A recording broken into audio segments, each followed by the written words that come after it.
Kitabu Ahkamil Aqdiyati Wasyahadati, kitab hukum-hukum keputusan-keputusan, qadi, hakim, wasyahadati, dan persaksian. Ini hukum hakim dan saksi. Wal aqdiyatu jama'u qudatin. Aqdiyah jamak lafaz qudat bil mati wa huwa lughatan ihkamu syai'i, mengokohkan sesuatu, wa imdaruhu, dan merealisasikan, wa syar'an, secara syariat.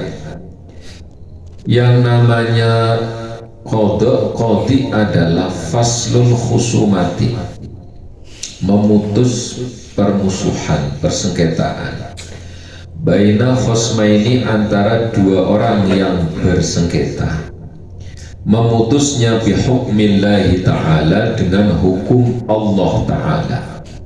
Yang namanya qadha atau keputusan adalah mengokohkan, memisah daripada persengketaan antara dua orang yang bersengketa, diputuskan dengan hukum-hukum Allah, bukan hukum-hukum manusia, karena hukum manusia itu bisa berubah-berubah. Sehingga qadi sendiri disabdakan oleh Rasulullah, qadi itu ada tiga, dua di neraka, satu di surga. Artinya betapa banyaknya qadi-qadi yang masuk neraka daripada yang masuk surga. Orang yang menjadi juru putus dan dia masuk surga itu orang yang mengetahui kebenaran dan dia memutus dengan kebenaran. Itu orang yang masuk surga. Sementara yang masuk neraka orang yang mengetahui kebenaran tapi dia justru memutuskan yang salah, atau orang yang memberi keputusan atas dasar kebodohan. Jadi orang nggak tahu kasusnya apa, tiba-tiba memberi keputusan, itu masuk neraka. Atau ada orang dia tahu, tapi malah mengambil keputusan yang salah, itu juga masuk neraka. Wasyahadati jam'u syahadah. Syahadat itu jamak lafaz syahadah, masdarun syahida minasyuhud, bima'na al-khudur, maknanya hadir. Nah, kalau saksi itu artinya yang menghadiri, yang mendatangi, berarti dia mengetahui apa yang terjadi. Wal qada'u fardu kifayatin. Qada atau keputusan artinya orang yang menjadi hakim itu hukumnya fardu kifayah. Fa in ta'ayyana 'ala syakhsin lazimahu talabuhu, tapi kalau tidak ada yang menjadi hakim maka menjadi fardu ain bagi seorang tertentu dan dia wajib untuk mempelajarinya. Wala yajuzu ayyal qada illa man istakmalat fihi khamsata asyara khoslatan. Tidak boleh menjadi hakim kecuali orang yang sempurna di dalamnya 15 syarat. Wa fi ba'di nusakh khamsa asyrata khaslah. Jadi orang yang jadi hakim ini harus memiliki 15 syarat ini. 15 syarat ini harus dipenuhi orang yang mau jadi hakim. Yang pertama, haduha al-Islam, harus Islam. Maka fala tasihhu wilayatul kafir, maka tidak sah kewilayahan atau kehakiman dari orang kafir. Walau kanat ala kafirin, bahkan walaupun kepada sesama orang kafir. Qala al-Mawardi wa ma jarat bihi a'adatul wulad. Imam Mawardi berpendapat apa yang sudah berlaku sebagai kebiasaannya seorang hakim, seorang pemimpin, minas birojulin min ahli zimmah, mengangkat orang dari ahli zimmi, diangkat sebagai hakim. Fataqlidu riyasah, dan maka itu disebut sebagai mengikut dengan kepemimpinan, wa za'amah dan ya kepemimpinan, la taqlidu hukmin wa qadha, bukan mengikuti hukum dan keputusan, wala yalzamu ahli dhimmal hukmu bil ilzamihi, dan orang ahli dhimahnya tidak bisa memberikan hukum dengan ketetapannya, bal bil tizamihim, akan tetapi dengan ketetapan para pemimpin. Maksudnya presidennya muslim, dia mengangkat hakim tapi orang dhimmi, orang kafir dhimmi, itu diperbolehkan dengan catatan hakimnya nanti memberi keputusan bukan keinginan sendiri tapi ngikuti undang-undangnya. Nah, itu diperbolehkan. Ya berarti kalau undang-undangnya mengatakan contoh orang yang mencuri potong tangan, maka hakim yang dhimmi ini juga harus menerapkan orang yang mencuri potong tangan. Itu diperbolehkan. Tapi kalau dia membuat hukum sendiri, nah itu yang tidak boleh. Ini pendapat Imam Mawardi. Kalau nanti ingin lebih jelas tentang bagaimana penetapan hukum, itu ada Imam Mawardi membuat salah satu kitab khusus bahas tentang pemerintahan, jenenge Ahkamus Sultaniyah, hukum-hukum pemerintahan. Itu ada apa jenenge tentang bagaimana sebenarnya menjadi pemerintah. Itu karangan Imam Mawardi. Wasani yang kedua, wasalis syarat yang kedua dan yang ketiga, al-buluh wal aqlu, balik dan berakal. Maka fala wilayatan lis-shabiyin, maka tidak bisa menjadi hakim kewilayahan oleh anak kecil, wa majnunin, orang gila, baqa jununuhu, yang terus menerus gilanya, aula atau tidak. Anak kecil, orang gila nggak boleh jadi hakim. Warabi yang keempat, al-hurriyatu, merdeka. Fala tasihhu wilayatu raqiqin kullih au ba'dih, maka tidak boleh seorang budak, baik budak murni atau budak mubahat, tidak boleh menjadi hakim. Wal khamisu yang kelima, al-dzukurah, laki-laki. Fala tasihhu wilayatu mur'atin, maka tidak sah kewilayahan perempuan, wala khunsa, walau walal khunsa halal jahli, ketika seorang khunsa dia memberikan keputusan dalam keadaan ketidaktahuan, fahakama, kemudian dia memberi hukum, thumma bana dzakaron, kemudian dia nampak bahwa dia laki-laki, lam yanfud hukmu fil madhab, maka secara madhab hukumnya tidak terrealisasi. Maka orang yang bisa memberikan keputusan-keputusan harus orang laki-laki, karena laki-laki memberi keputusan menggunakan pemikiran. Nah, perempuan itu kan agak emosi, maka yang harus dikedepankan laki-laki. Wasadisu yang keenam, al-adalah, harus adalah. Wasayati bayanuha fi fasli syahadah. Adalah itu apa sih artinya, nanti akan dijelaskan di dalam bab syahadah. Fala wilayata li fasiqin, maka tidak boleh menjadi wali seorang fasik bisyai'in la syubhata lahu fi, karena kefasikan tentang sesuatu yang tidak ada subhat di dalam sesuatu yang ia kerjakan itu. Maka nggak boleh orang pelin-pelan, orang penjahat jadi wali, nggak boleh.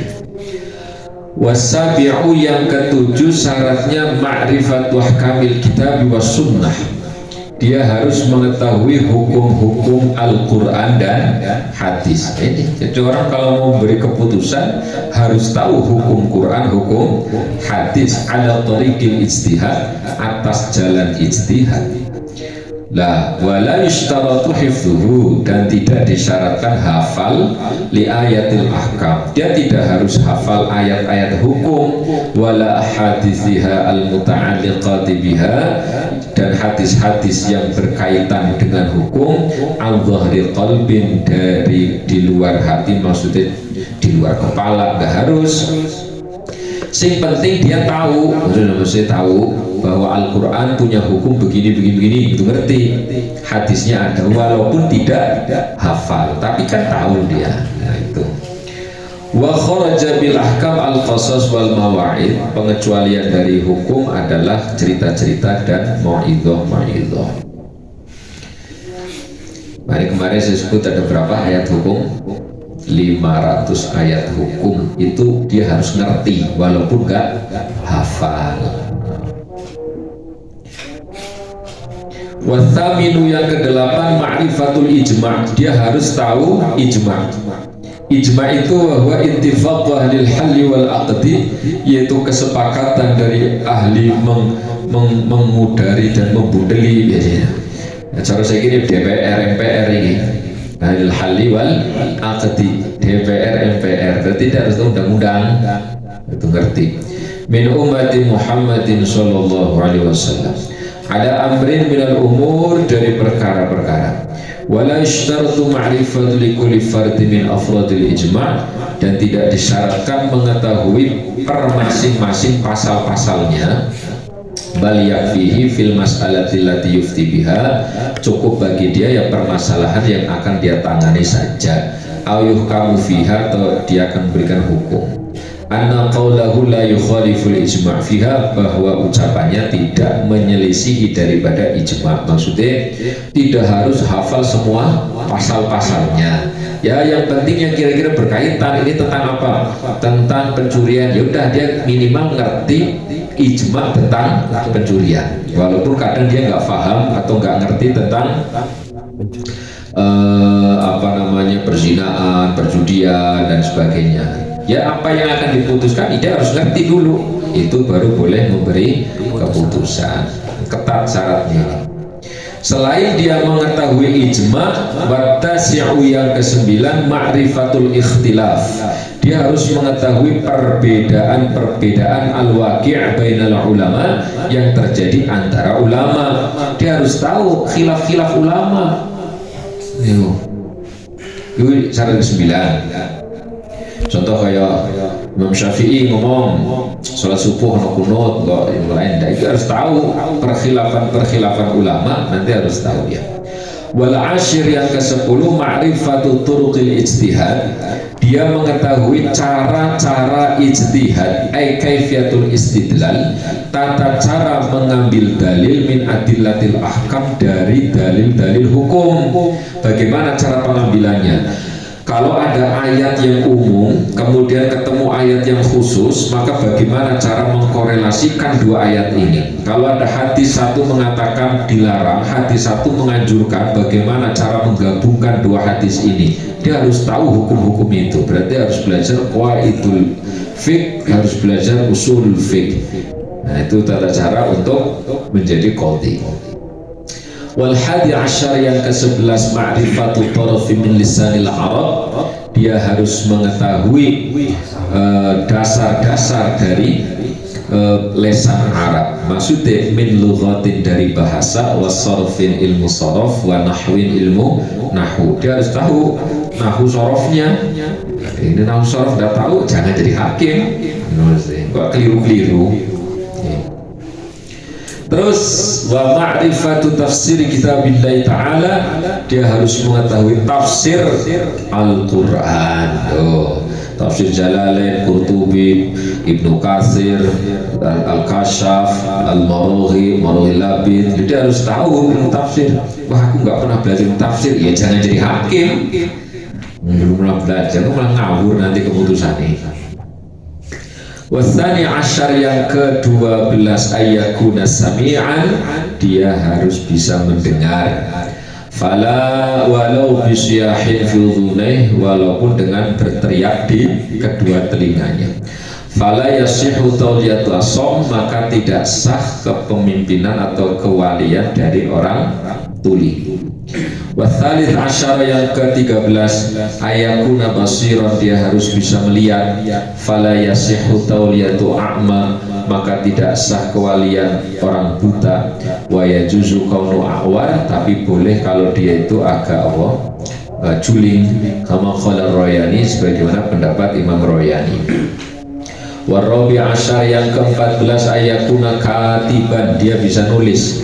Wa ma dzakarul musannif min ishtirati kaunil qadhi katiban, adapun yang disebutkan musannif bahwa syarat seorang qadhi harus bisa nulis, wajhun marjuh, itu pendapat yang dikalahkan. Wal ashah khilafuhu, kaul ashah mengatakan seorang hakim perlu harus bisa nulis. Wal khamis asyar yang ke-15 ayakuna mustaiqidhon, dia orang yang kuat ingatan.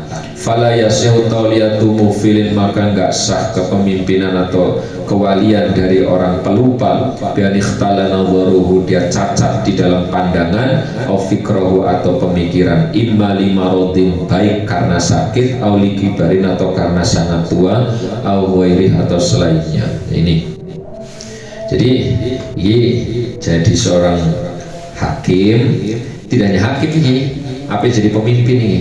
Ini kalau pendidikan umum disebut sebagai pelatihan leadership.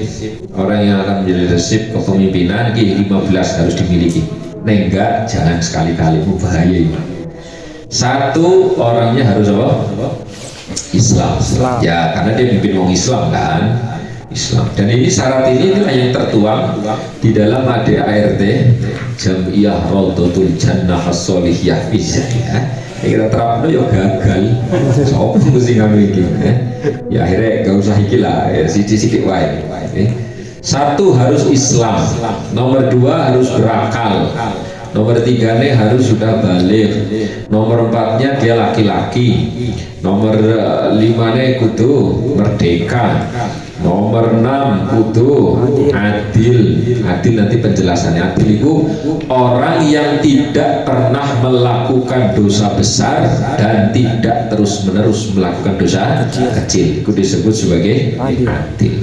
Terus dia harus ngerti hukum-hukum Al-Quran, hukum-hukum, maksudnya ayat yang menjelaskan tentang hukum. Kan itu kan keputusan.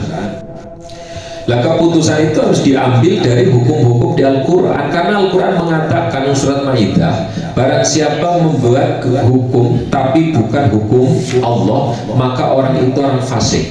Di ayat selanjutnya mengatakan orang itu orang zalim. Di ayat berikutnya Allah nyebut orang itu orang kafir. Orang yang membuat keputusan bukan atas hukum Allah, itulah orang fasik, orang zalim, orang kafir. Makanya ketika dia akan memberi keputusan harus pakai hukum Allah. Jadi cara mengetahui hukum Allah ya berarti dia harus paham hukum-hukum di dalam Al-Quran dan hadis-hadis yang menjelaskan hukum. Kemudian dia syarat yang ke-8 harus tahu ijma. Ijma itu kesepakatan daripada ulama. Ibarat di Indonesia itu undang-undang itu. Undang-undang itu kan hasil kesepakatan para ulama. Ulama itu orang yang pintar, karena harus asli deh. Dewan DPR itu pintar. Oh goblok aja jadi dewan, nggak boleh. Dan nanti apa yang mau dia akan berikan kepada masyarakat? Karena syarat menjadi pemimpin tasarruful imam manutun bil maslahah, bahwa kebijakan pemerintah orientasinya harus memberikan kemaslahatan kepada masyarakatnya. Jadi nggak boleh keputusan kebijakan yang merugikan masyarakat, itu nggak boleh. Harus yang memberikan kemaslahatan, kebaikan kepada masyarakat. Ini juga sudah mulai hilang sedikit demi sedikit. Terus selain dia mengetahui ijma, dia harus mengetahui perkhilafan antara ulama. Jadi kalau sudah tahu perkhilafan, jadi ketika memberikan hukum tidak kaku, karena dia tahu perkhilafan. Kemudian harus tahu tata cara pengambilan hukum. Cara ngambil hukum bagaimana sih? Dia harus tahu tata caranya. Itu nanti pelajarannya jenisnya usul fiqh. Nanti di usul fiqh kaifiyatul istidlal wa thariqatul ijtihad. Tata cara pengambilan dalil dan cara beristihad itu ada aturan. Yaitu dia harus menguasai lughat bahasa Arab nanti. Bahasa Arab. Jadi kalau umpama ada hukum begini ya. Contoh hadis yang banyak orang hafal saja. Innamal a'malu binniyati. Innamal a'malu binniyati. Sesungguhnya amal itu tergantung niat, itu terjemah. Cara pengambilan hukum dilihat perlafadznya. Innama adatul hasr udkhila fiha ma. Kalau sudah ada inna kemasukan ma, maka inna tidak bisa beramal amala inna, sehingga dia tidak menasobkan isim, merafakkan khobar. karena sudah kemasukan mak zaidah. Innama al-a'malu alnya apa? Al litakmil wa al litashih. Al litakmil berarti penyempurnaan, sehingga memiliki arti amal itu bisa sempurna kalau ada niat. Berarti kalau nggak niat sempurna. sah nggak? Nggak. Ya sah tapi nggak sempurna. Nah, ini pentingnya belajar ya. Tapi kalau innamal a'malu binniyat al-a'mal litashih, sesungguhnya sahnya amal harus pakai niat, maka kalau amal tidak pakai niat tidak sah. Sehingga Imam Abu Hanifah mengatakan kalau ada orang wudhu gak niat, wudhunya sah karena wudhu itu adalah untuk litakmil. Tapi Imam Syafi'i alnya tidak, alnya al-litashih, maka orang yang wudhu tidak niat wudhunya gak sah. Nah, itu berarti perkhilafan ulama harus ngerti. Nek gak ngerti, menengwailah mendingan. Oh no, ceranune. Saiki cuma nek ngerti kowe ngene. Belajar orang pernah malah debati para ulama, itu ngedian iki. Mesti kayak ngerti malah dibantah. Mau gila menika. Nah, itu nanti ada tata cara ya, entah nanti ada kita mempelajari ilmu itu atau enggak ya, enggak tahu nanti lah. Kita lihat kondisinya ya.